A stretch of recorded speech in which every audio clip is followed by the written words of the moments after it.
raconte-moi ton personnage. Tu l'aimes? Bah, bien sûr, je l'aime, mon personnage.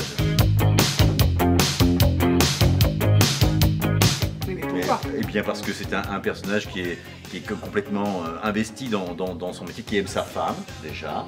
C'est un politicien, voilà, en gros, je vous la fais courte. Mais évidemment, il apprend que sa femme est un homme 30 ans après de vie commune. Évidemment, ça l'interroge. Et puis, mais malgré tout, il l'aime. En opposition avec le personnage de François Dumont-Chapuis. Il se pose des questions sur sa sexualité également. C'est quoi? Sur sa sexualité. Elle a beaucoup arrondi les angles dans sa vie, elle a beaucoup fait plaisir, apparemment. Et là, elle arrive à un moment dans sa vie où elle a besoin de mettre des mots sur qui elle est, sur son identité. Alors, et toi, raconte-moi ton personnage. Alors, je vais te raconter mon personnage. Elle a tendance là à, vous allez voir, quand vous allez venir, à exploser. Mon personnage s'appelle Clara. Elle est amoureuse et mariée depuis 30 ans à cet homme. Qui est maire, un homme politique de première envergure. Ça fait du bien, moi ça me fait du bien de le jouer, donc je pense que ça doit faire du bien aussi quand on vient le voir. Je suis pas mère. Mais si t'es mère, Non, tu te représentes. Je suis le père de notre enfant. Oh, putain. Oui, alors évidemment c'est un spectacle d'humour et là on en a une preuve flagrante. Je ne l'apprécie pas particulièrement. Mon personnage, oui, elle a vécu dans le mensonge pendant 30 ans, mais j'arriverai pas. Je me rends compte qu'on cache beaucoup de choses parce qu'on a peur de la réaction de l'autre.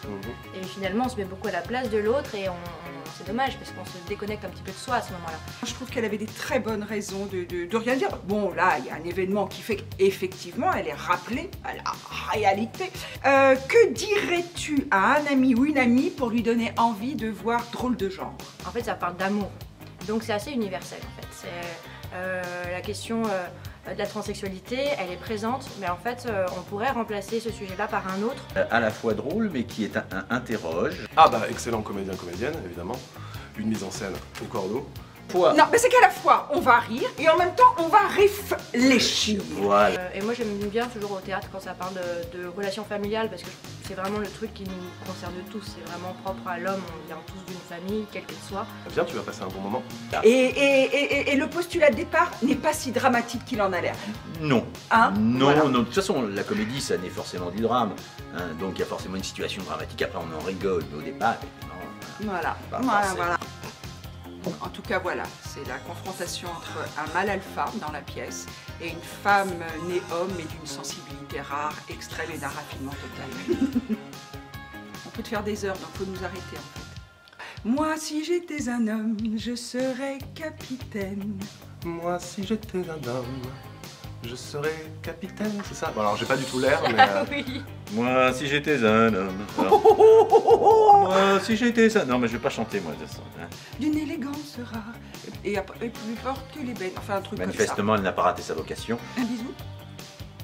Voilà, on s'arrête. Je t'en prie. Tu coucheras avec une femme transsexuelle? Alors, ça, c'est une bonne question.